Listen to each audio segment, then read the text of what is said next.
Stream. Holy moly, only 21 minutes late. We're here and we're gonna do it. We're gonna start all over because we need to write that down so we know. Yeah, it was just tracks. I'll show you guys just for anybody in the chat that ever is doing streaming. So desktop audio, right? You see it has levels. You go down here to this cogwheel, advanced audio properties. My tracks were set to 3, 4, and 5, or 3 and 4. I changed them to 1 and 2. Because in settings here, in audio, I think it was audio, output? I think so. There was something about channels or tracks in here somewhere. Yeah, see, audio track. It just has one selected. That's why. That's something. That's a little extra for me. You know what I mean? Yep. All right. Well, Livid, sorry that took so long. Guys, if you don't know, LividLion's hanging out with me today. LividLion, one of the first creators for Hytale that I started following, does incredible work. If you guys have not seen his latest video on kind of this UI, I wouldn't say it's speculation. He took basically the UI elements that they've presented and reimagined them, re-engineered them to what we could potentially see in Hytale. So, dude, that video was amazing. Thank you so much. It took me like all week to make that, but yeah, the skills are top notch. If you're not subscribed to LividLion, go do that right this second. The dude is classy AF and deserves all the recognition in the world. But let's get back to the original reason why we're here. We're talking about biomes today.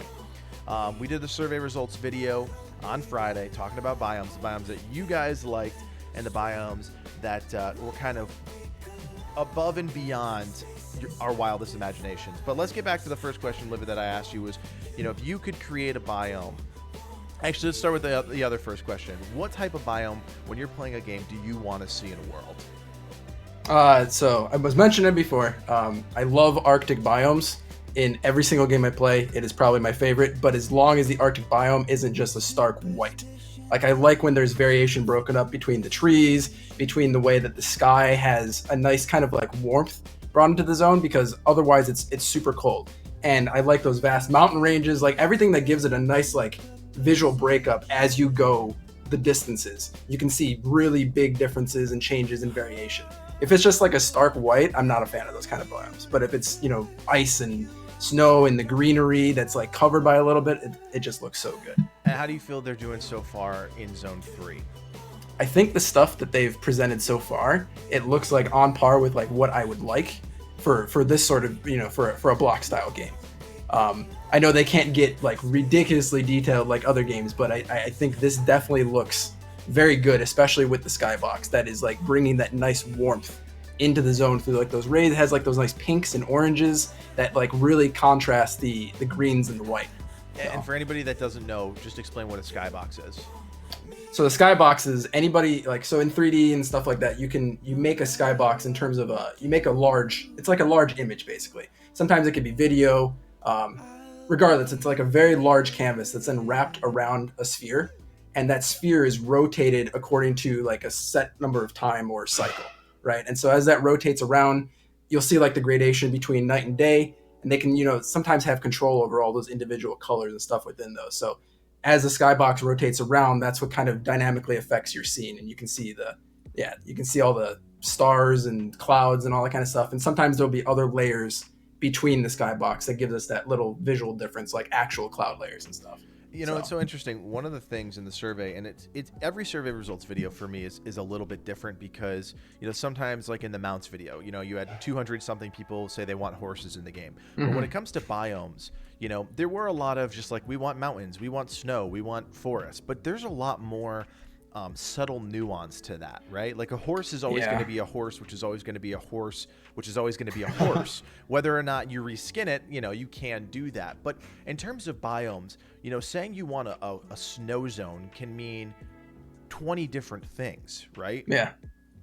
And from Definitely a design perspective, that's what I'm really excited for when I start to see, user created content. Like some of the ideas were really detailed. Like they didn't just want a snow zone. They wanted kind of that snowy peaks with like these treacherous trails along the sides of mountains, like which is a completely different zone than just kind of a frozen tundra, Antarctic inspired biome, which I think is nuance that I'm really hoping to see from the community.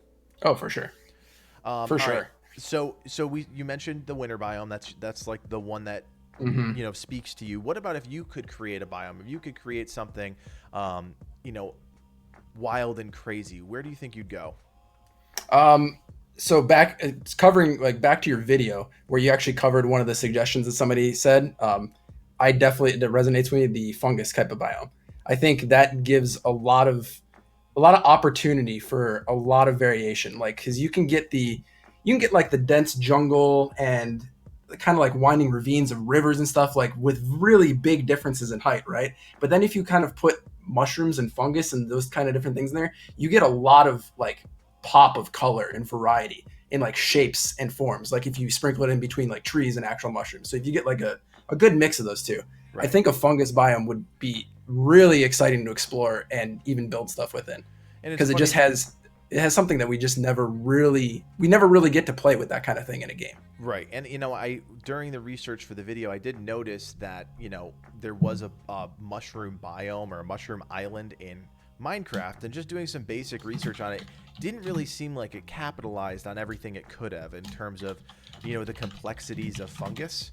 If you've ever watched like Planet Earth, fungi can be vibrant, they can be disgusting, they can be beautiful, and that's one of the things with the technology that Hytale brings to the table and the design team behind it. I really think that they could do something really cool with the fungus themed area.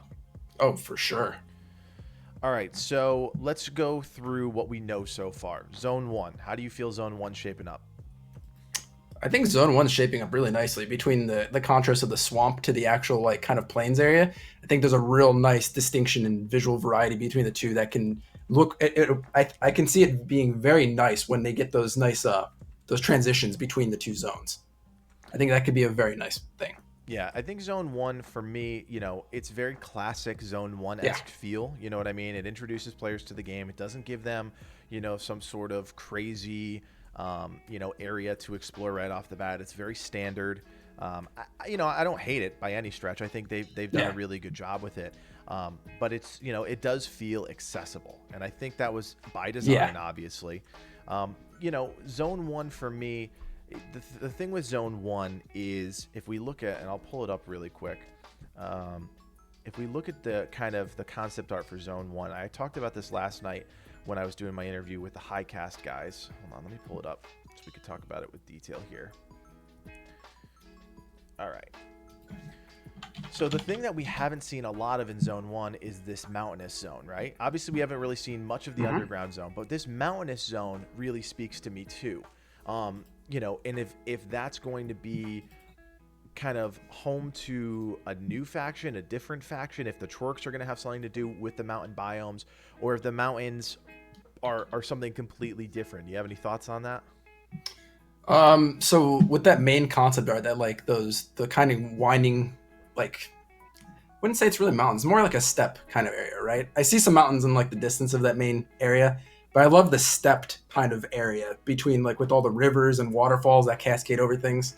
I think that, like, if we get a lot of that in the zone, I think it'll be really nice. Like, I know they're trying to go for something that feels familiar for Zone 1, because whenever somebody starts in a game, if that's where everybody starts, you want the game to immediately feel, like, familiar in a sense to them, right? Right. That makes it feel welcoming, and people are more likely to go out of their comfort zone to explore things, right?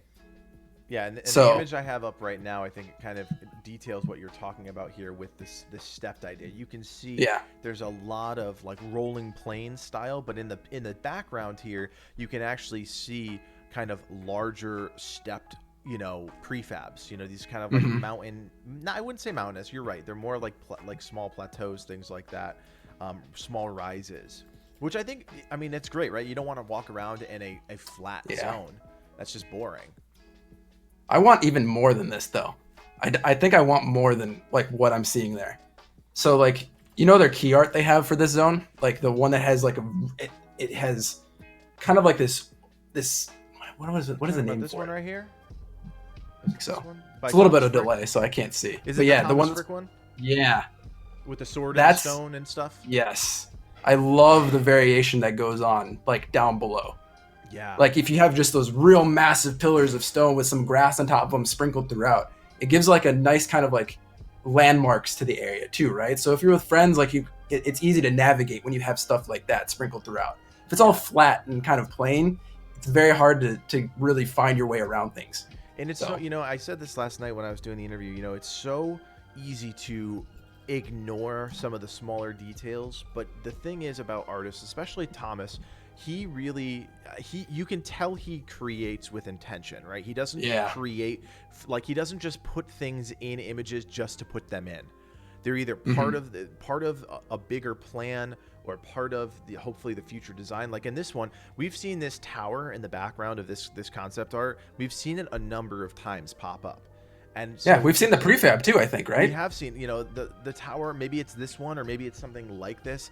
This, those details, we have to start paying attention to them at the artist level, because the artist level is where the real ideas kind of start. And they've already said, I forget who, maybe it was a like a press interview or something. Oh no, it was during one of the blog posts. One of the world developers said that they've only had like one or two things they haven't been able to create. Right? Oh, that's crazy. You know what I mean? So you start to really pay attention to the artwork, because that's where I think you're going to start to see a lot of the ideas take shape. And we're going to look back at the artwork and be like, oh, we could have picked up on it if we had just paid attention to the artwork. Now, one of the things that came up last night, I have the Altiverse's image pulled up right now, is these other planets. And I think a lot of people are really interested in the idea of these other planets. Yeah. Now, before we even dive into it and break it down together, what are your thoughts on the other planets? How are they going to come into the big picture of gameplay for Hytale? See, I'm wondering if they are actually planets, because do they say they're Altiverses, right? So these could also very well be portal dimensions. Right. Yes, 100%. And I mean, there's a lot of hints in the artwork that suggest that it is, like the lines that connect the planets or Altiverses suggest that it's some sort of like transient experience, right? Yeah. Those kind of like wispy lines are not they're not very clearly defined. Right. That's why I looked at it that way. Right. And so, in my initial interpretation of it is, okay, Orbis has access somehow to Nexus and Numdrassil. It does not have access directly to Tourbalin or Karpak. Right. I'm wondering if there's going to be, dungeon adventures or quests that you have to travel through the different dimensions to get there. Right.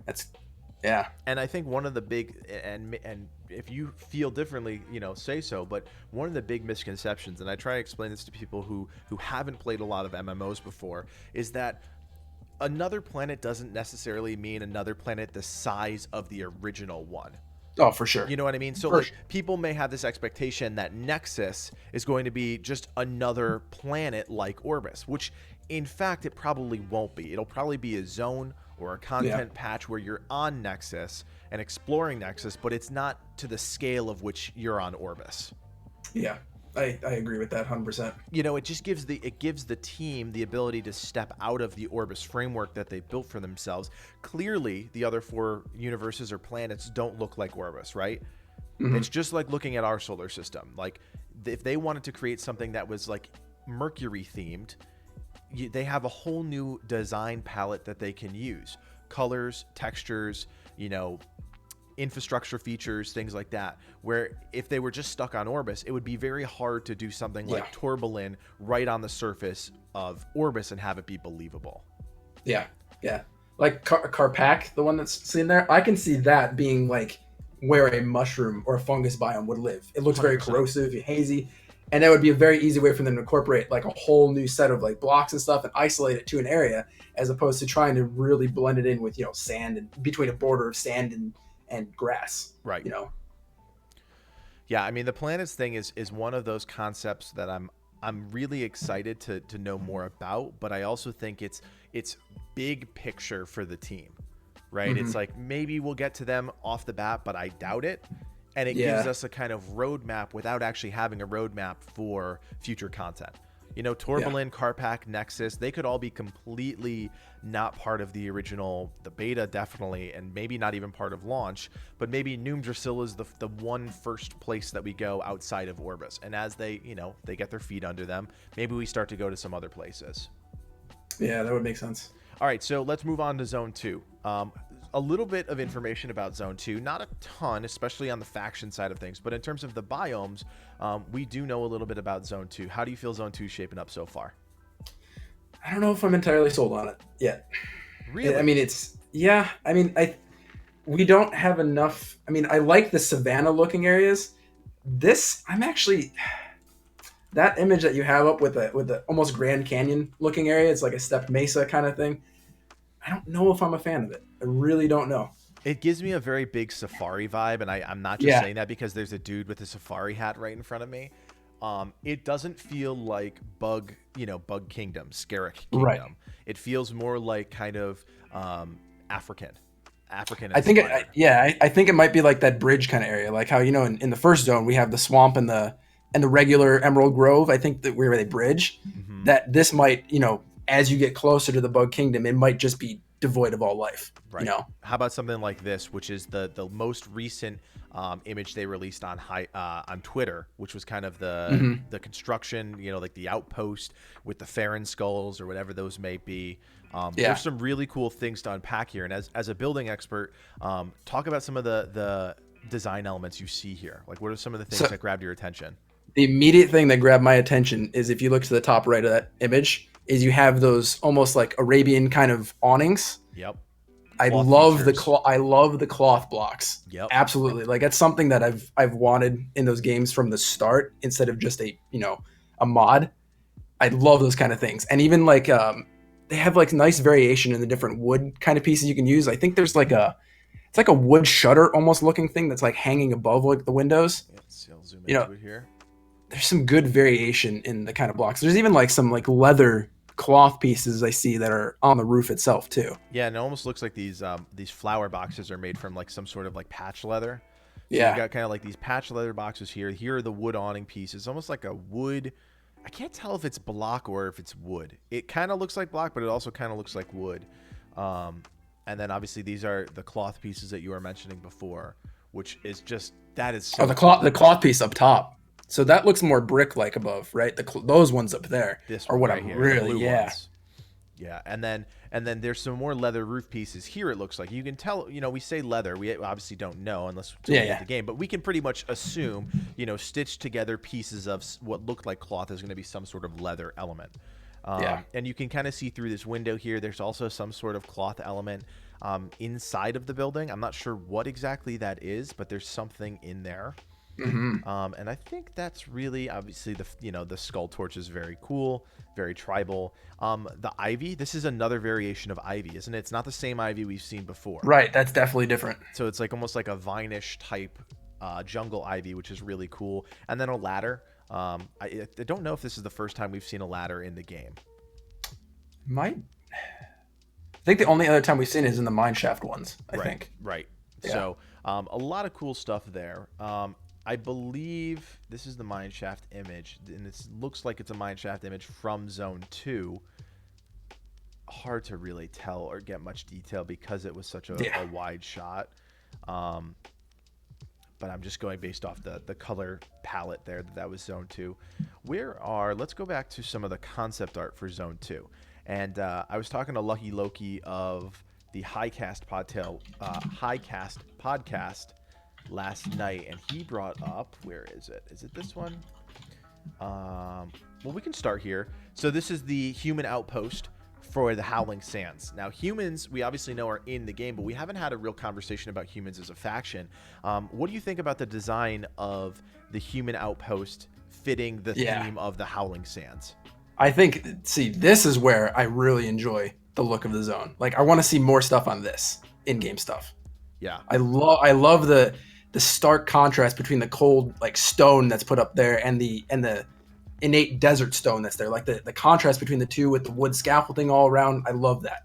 That looks really nice. Yeah, I mean, I really enjoy the elements on, they're using, rock or stone on the base in this top left one here, and then they're using more stone, but it's a contrasted stone up Yeah. top, which is just, it's a smart move, right? It's just enough variation and differentiating elements that it makes it interesting, which I think is really, really cool. And then there's the other one that was brought up last night. Here it is. So this is the Howling Sands Skerrick architecture. Does anything about the Skerrick architecture speak to you? Is this something that you're more interested in? Yes. I think I'm more interested to see what's inside that, to be honest. Like, it seems kind of weird that this is the Skerrick building, but there's so much greenery around it. Mm-hmm. That seems this really one up here in the strange to top me. left. Yeah. It does That one feel a seems little off. really strange.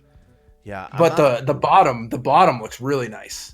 Yes, this is kind of what I expect to see, like a Zul'Farrak in World of Warcraft, very desolate, very desert.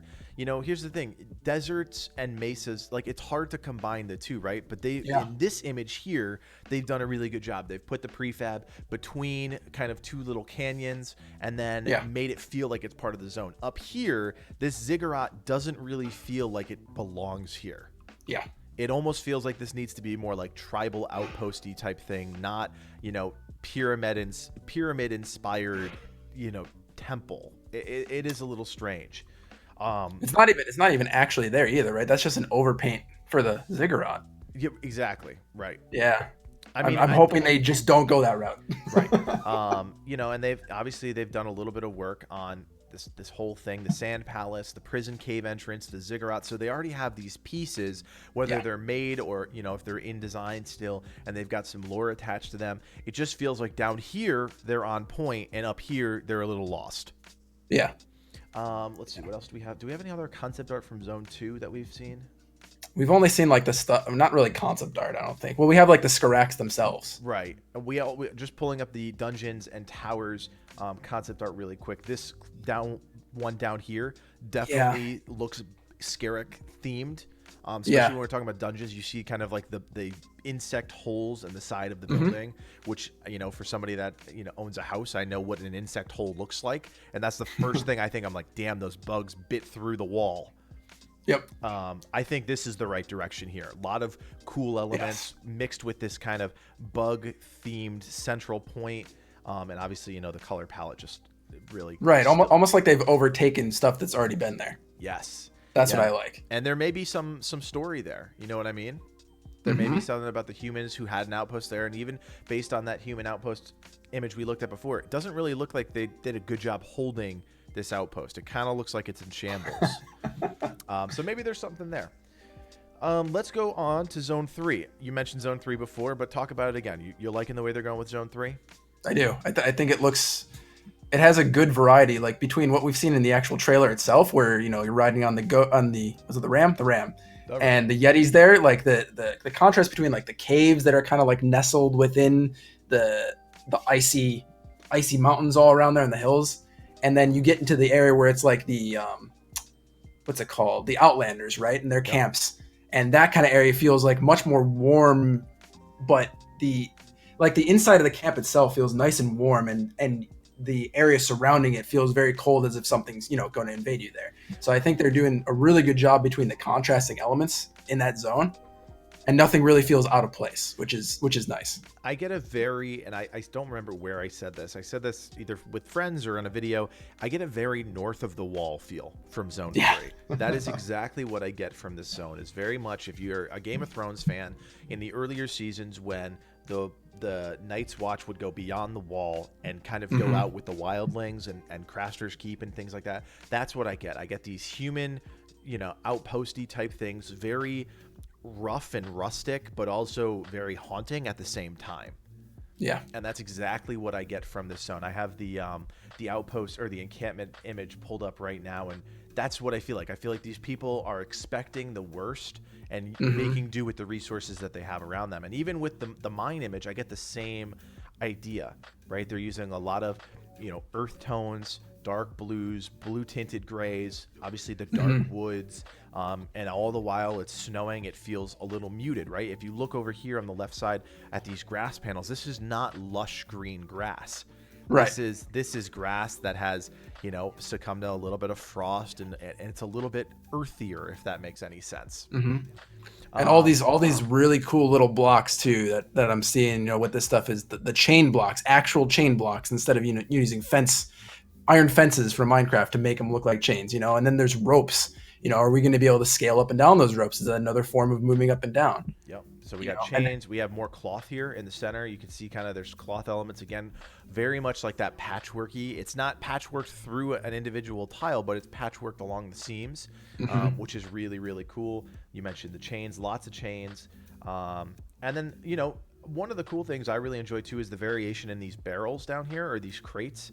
You've kind of got like barrels, you've got crates, you've got all sorts of just slight variations. And I know, and I'll pull up the image really quick if I can find it quickly, the building with blocks post they did. All these variations to the blocks. And as somebody that, has a real knack for designing, talk about what this means for biome development. It means so across the board, the fact that each one of these blocks also has their own look when they're inside of each biome. I think that's what they were talking about, because they're saying you can design one house in the exact same way in the next biome over, and it can look completely different, even though it's structured exactly the same. And so for me, being able to test my builds out in different kind of locations and see how they visually change just based on the materials used itself, right? Or how the zone actually affects those blocks, through that RGB tinting and everything that they talked about. I think it's very cool. And this right here, kind of the simple block from the same family that has different variations to it. That's a bigger deal than I think a lot of people understand. It's not just a granite block. Well, it's a granite block with 20 variations that are all going to look and feel a little bit different. That's going to be able to break up that monotony when you're creating those accent pieces. Yep, that's one of my biggest complaints about block games, when they don't have enough variation in their actual blocks. Right, and it's not like it takes that much more in terms of, an artist is going to be able to, a good artist is going to be able to pull out 4 or 5 variations of something that's a cube, right? Oh yeah, for sure. Most good content creators would be able to do something like this, create different sort of blocks. But the fact that they're making sure that they're streamlined enough that they can use any of these blocks to design any element in any zone, that's the key, right? If you don't have an overall plan for how you're going to use all those variations, it's kind of worthless. But they do, and they've already showcased that.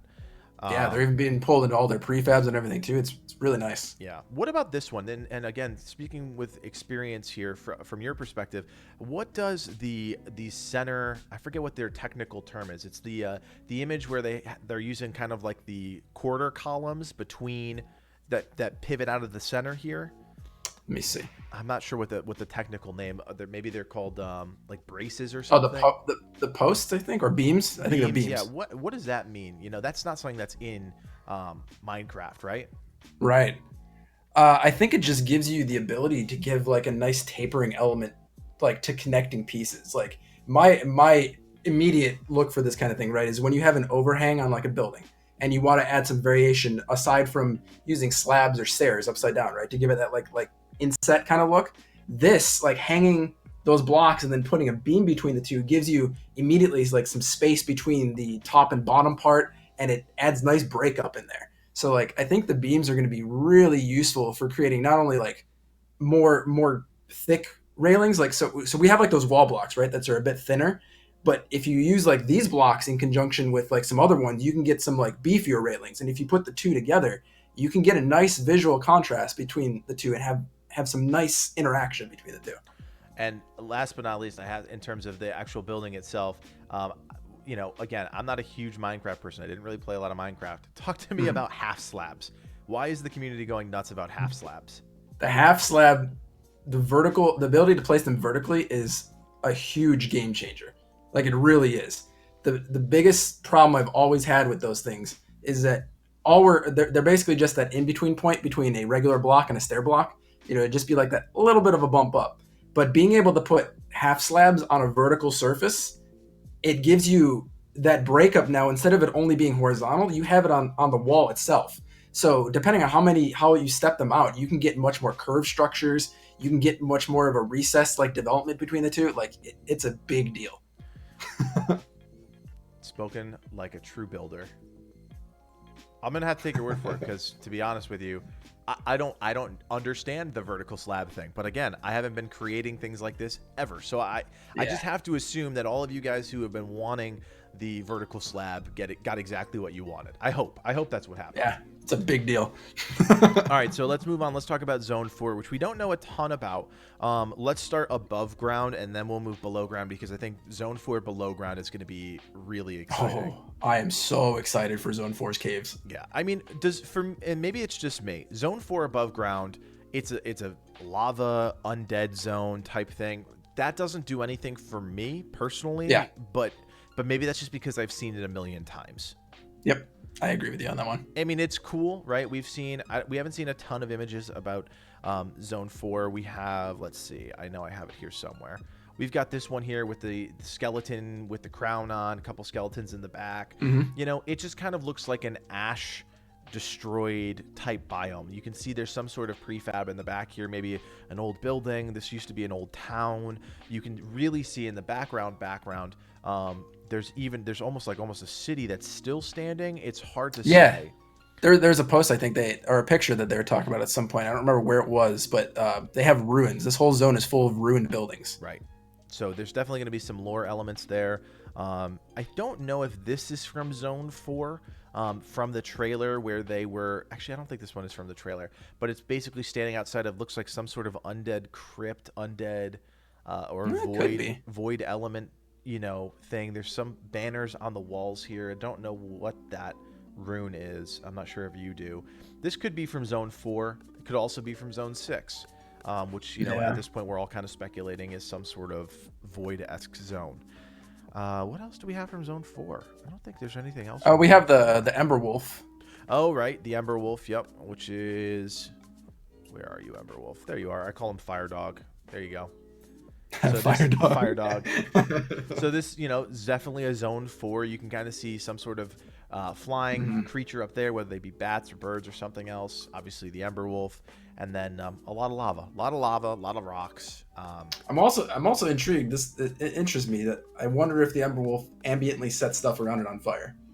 Oh, okay, maybe. I mean, that would be some cool interactivity. Yeah, that'd be back to like how you were talking about, you know, boss fights and stuff like that. That could be a real interesting and painful mechanic to deal with. Yeah.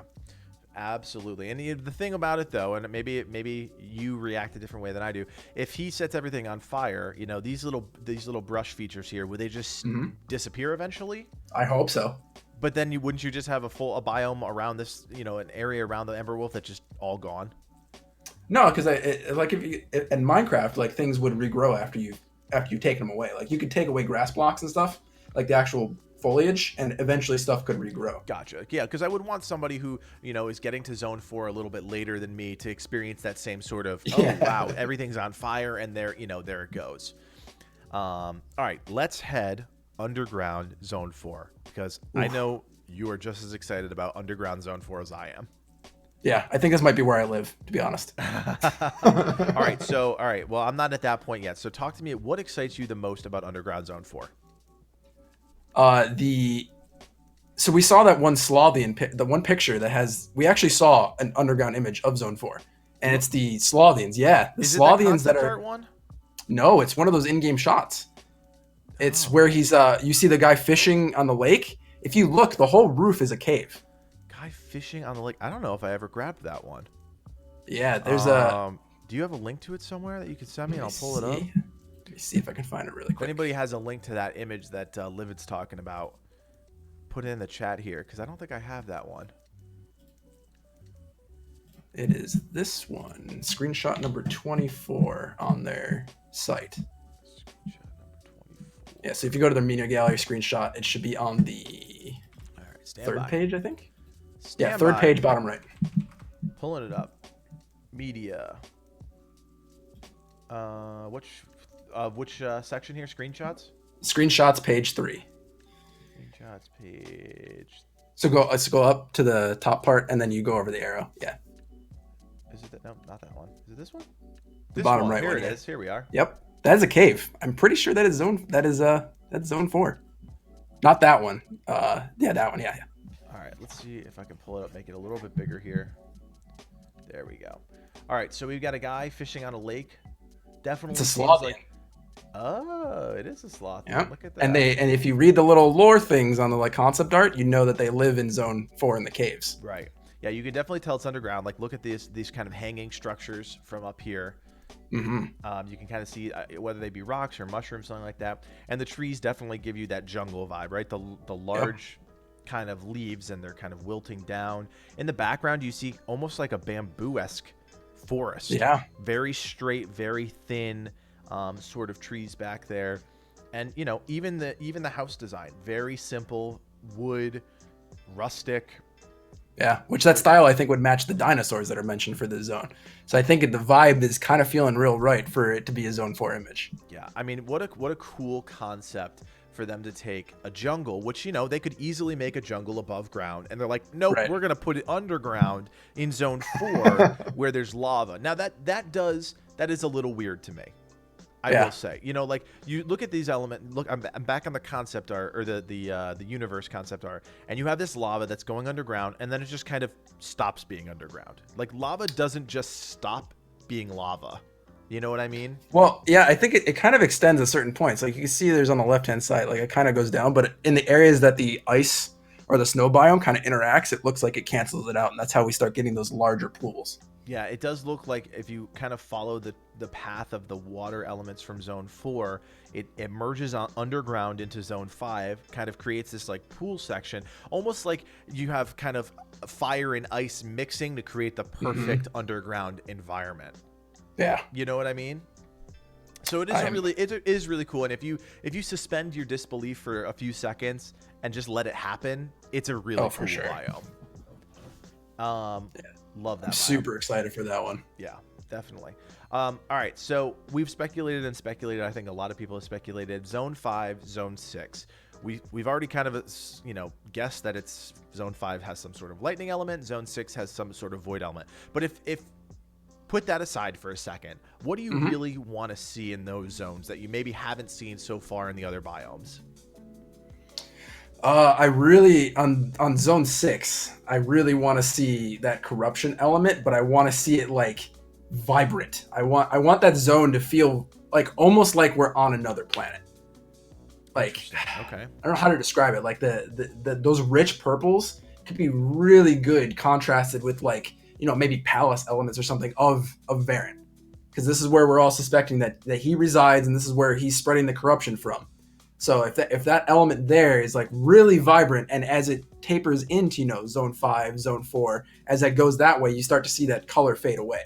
So if as we're going towards that zone and it really ramps up in color, it's going to give us that oof effect as we come in. And one of the things that I've kind of been speculating for a while now is that zone 6 is kind of the epicenter of all of the corruption, right? Zone 5 is definitely going to have some element of corruption in it. Zone 4, obviously the entire surface of zone 4 is gone. It's desolate. Zone 3, you have some of the corruption with the Outlanders and some of the concept art we've seen with kind of the void pools and the corruption pools. And then you kind of get away with it with zone 2. And, you know, Scarix, or I guess you could consider them, you know, creatures of the void. And then zone 1, which is, you know, we think is going to be furthest away from zone 6, is kind of the last safe haven, if you will. Yeah. So, you know, zone 6 definitely starting to feel like the epicenter of, you know, kind of the corruption. We've already seen some of the corrupted creatures, right? We've seen, you know, the Fellstalker. We've seen, not the Fellstalker. That's not the right. That's Fenstalker. Fenstalker. I call it Fellstalker as well. What's the floating eyeball called? The Void Eye. Void Eye. There it is. Designing monsters. Yeah. So we've got the crawlers. We've got the spiders underground. You know, the crawlers. All sorts of cool creatures. And I'm really excited that they went with more of a void approach, as opposed to a more like a fiery hell approach. And I know we had talked about that in our survey video. I just think the hell themed thing has just been overdone. Right? It's overdone. Yep. Terraria did it, and they did a great job with it. And Terraria had their own take on corruption. They did kind of that red-themed corruption, and Hytale's going with kind of the purple-green corruption. Yep. So, you know, I'm pretty excited about that. Here it is, Void Eye Idol. This guy is cool looking. I would not want this thing chasing me. All I right. love the implications they have with it too, where it summons more of the monsters to come after you. Yeah. Oof. Yeah, I love the shot. What is it? A combat shot, I think. This one here, where you kind of have the soldier hiding behind a tree. From you can tell 1, 2, 3, 4, 5 void eyes in the sky, and a bunch of the stalkers on the ground here. You know, I'm really hoping there's some dynamic elements there. Like this does feel like it's some sort of dynamic element, but who knows if that actually is, or if we're just going to kind of run in and swing our sword and absolutely, just kill a bunch of things. I hope it's not that way, but Me too. All right, so last thing we need to talk about, and I want to talk about it because it's a big question mark right now, but I think it's going to have a really big part in Hytale, and that's the ocean. Where is the ocean going to be? How are we going to access the ocean? What is the deep ocean? There are so many questions about the ocean. Yeah. What are your thoughts so far? If we look at that original planet or Altiverse that they have, where they show that the water kind of surrounds all the zones, where it leads me to believe that the planet of Orbis is actually more of like a giant continent that we go from one side to the other. So in that regard, I'm wondering if the ocean is an all-around space that, as you get within the boundaries of those other zones, it affects the ocean life and the look of the ocean. And I think that would be really neat. It's really important for people to understand this. We talked about it earlier in the stream. They don't create artwork with nothing in mind. They create artwork intentionally. And if you look at this concept art, Livid, you're entirely right. It is a continent. People have speculated, it's going to be just like the concept art. It's going to be zone 1 that leads to zone 2, which leads to zone 3, which leads to it. I don't think that's right. Yeah, I don't think so either. I think they're just showing the borders. Yeah. This looks like the continent of whatever the name of the continent is. And you can see that zone 1 has access to zone 3 as well as zone 2, and maybe even a little bit of zone 3 in there. Or sorry, even a little bit of zone 4 in there. But what we don't see on that image, unfortunately, is zone 5 or zone 6. But we do see that purple glow that's coming from the Nexus, which I'm wondering if that, They've never said that zone 5 and 6 have to be on Orbis. You know what I mean? Yeah. But then how do maybe it's you can see something in the background here too. Any thoughts on what that could possibly be? I'm still thinking the stream is catching up. It's that kind of the top right corner of Orbis. You see kind of another section of some sort of land mass.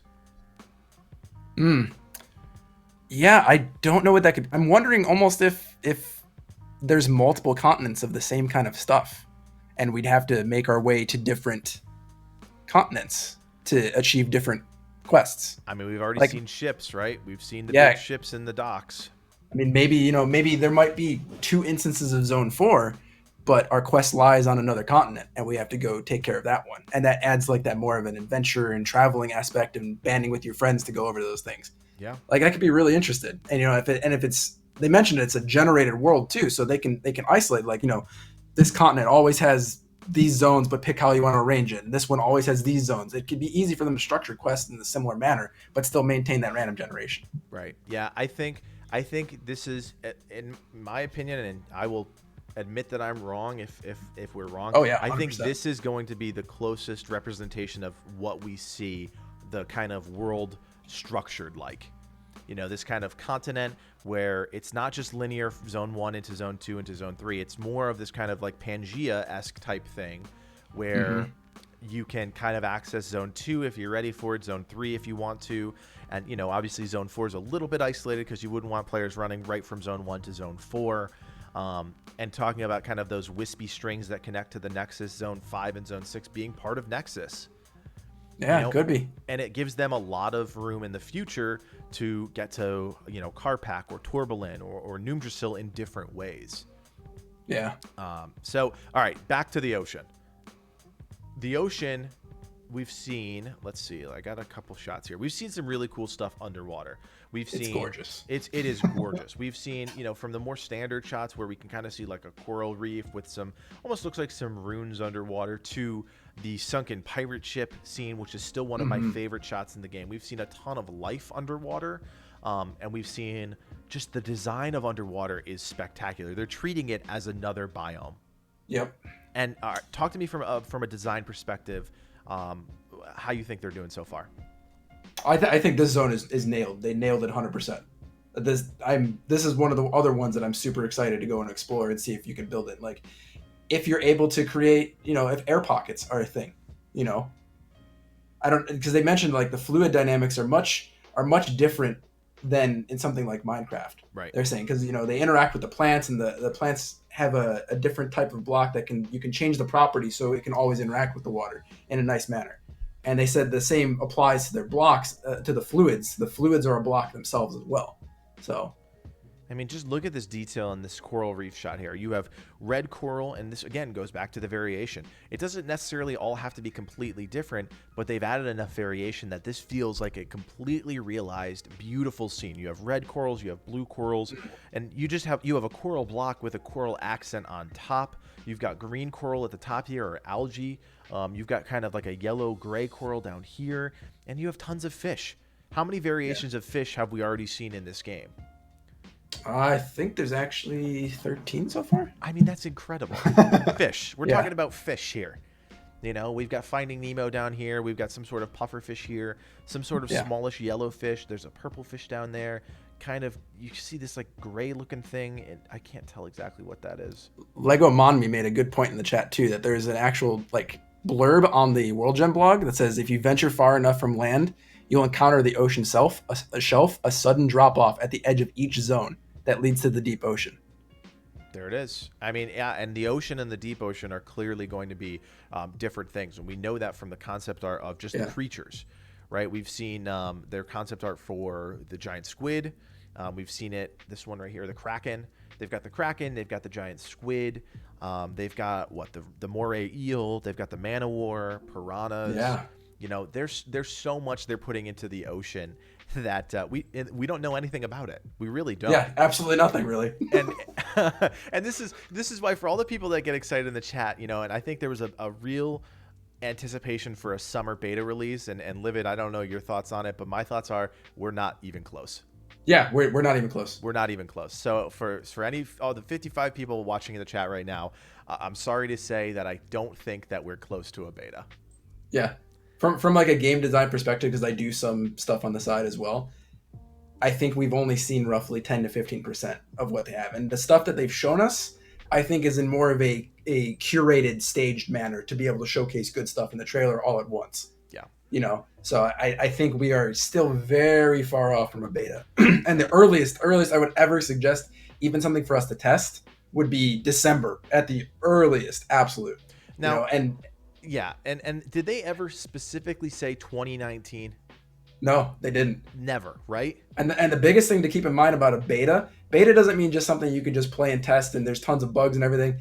The thing behind a beta is it means that all major bugs in the game have been completely dealt with, and every single major feature in the game is working together flawlessly. Right. That's what a beta means. Right. There's very little change in design direction or going back to the drawing board on certain things or really adding more stuff in at that point when it's at a beta. From there, it's just minor bug testing, and they use it to get a feel of how the player base will interact with it and what will break. Right. And Mr. Jab just said in the chat, sadly, don't think the hype will last long enough. Well, here's the thing about that. And, Livid, if you don't agree with me, you'd say so. But the thing about hype is, at this point, the 59 people that are watching here, the 2,000 that watched Livid's video yesterday, the 1,000 that watched my video the day before that, those are the hardcore fans. We are the hardcore fans. We are following the development of this game. We are excited for the Hytale team. We're watching every step of this development process. The 53 million or 54 million, whatever it's at this point, that watched the trailer, all the Hytale team needs to do is drop another trailer, and they will all come back. And 100%. they know that. Yeah, this is all for the hardcore fans right now, and it's nice to see that they're doing that. It really is specifically for the fans, for the main fans. Yeah. So I mean, and look, they should be sharing their development process. I think we're all a little bummed that they're pulling back on the blog posts, but hopefully when they start releasing them again, they said they're going to be more substantive. I really hope that they're actually going to start talking about systems, because systems are what make great games. You know, they need to start talking about the actual features in the game and how they're going to work. Not just, okay, here's some new concept art. Here's a new picture from Zone 2, and let us speculate wildly about what that's going to be and how that's going to work.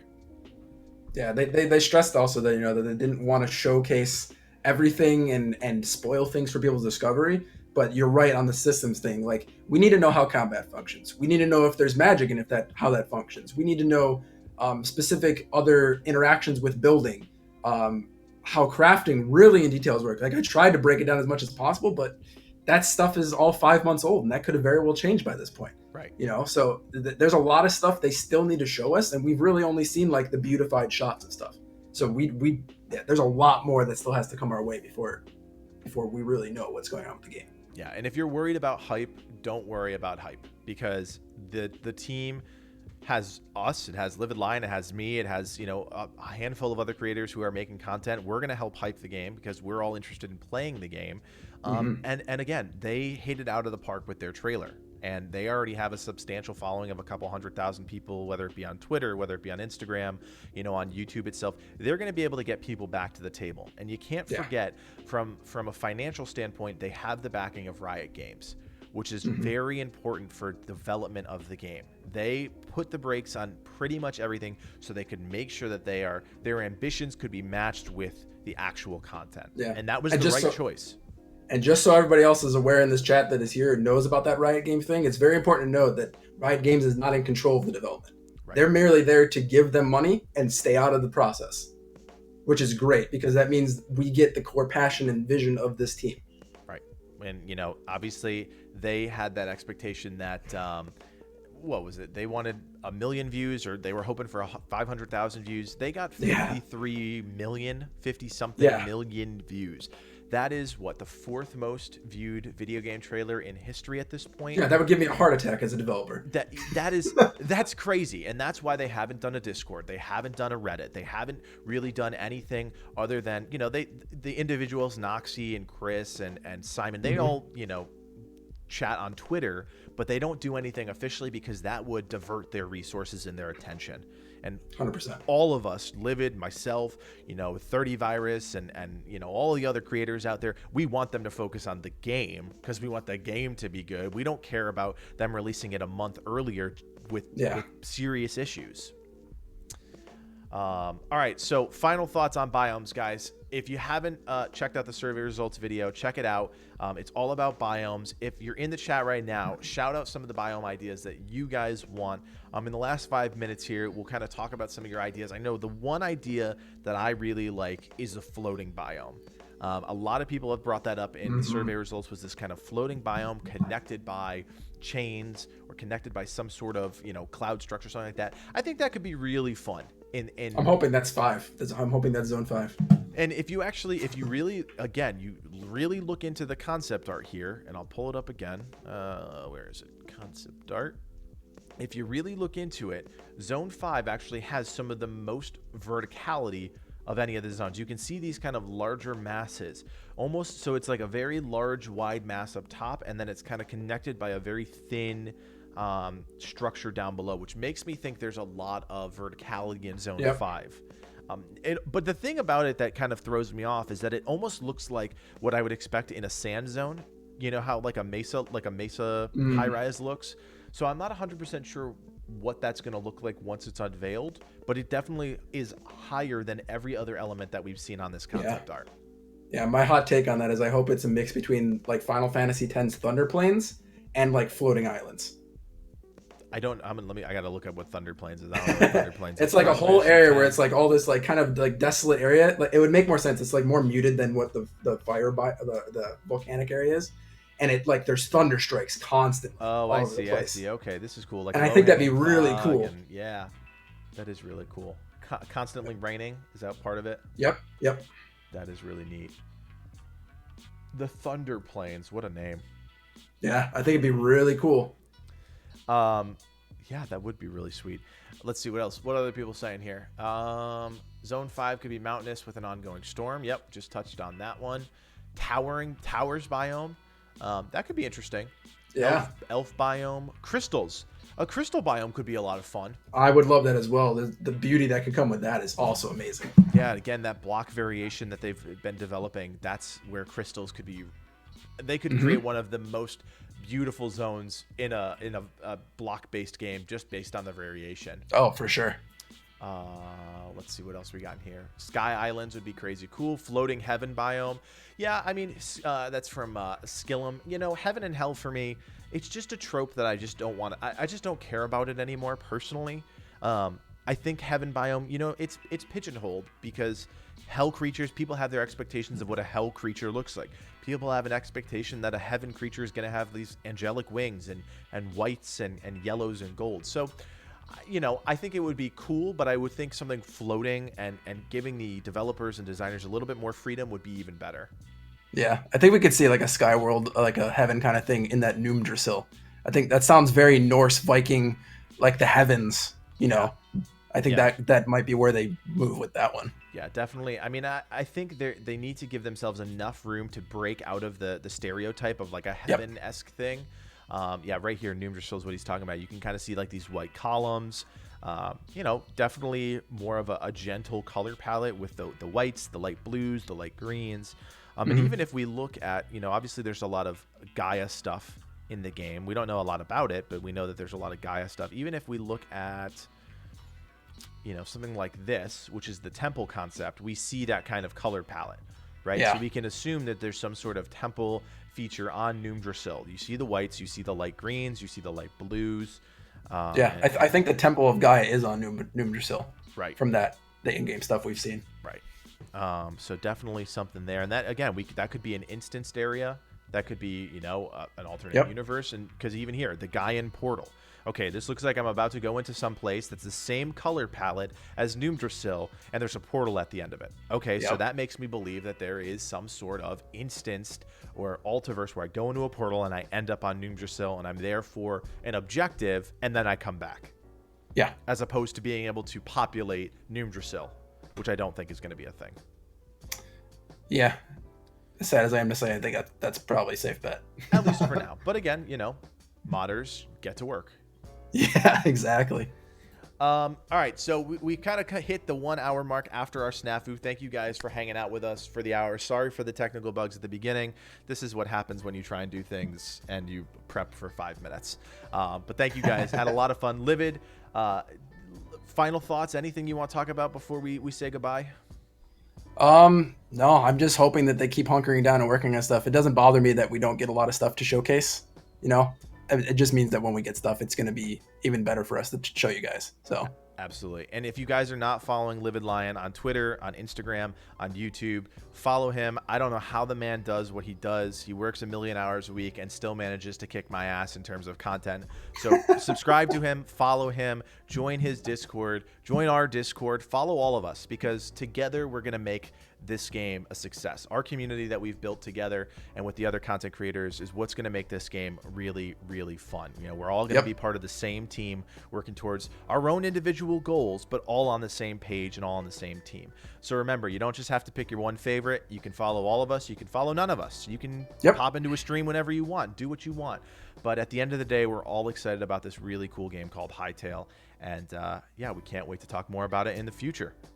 And we're going to make sure we keep these places positive. That's my biggest thing. Damn straight. I don't like negativity, so we're going to keep positive communities going, guys. Damn straight. Guys, thank you so much. Sunday Speculation. We'll be back next week, maybe with a guest, maybe not. Who knows? Hope you guys had a good rest of your Memorial Day weekend, and we will see you when we see you. Thanks for coming, guys.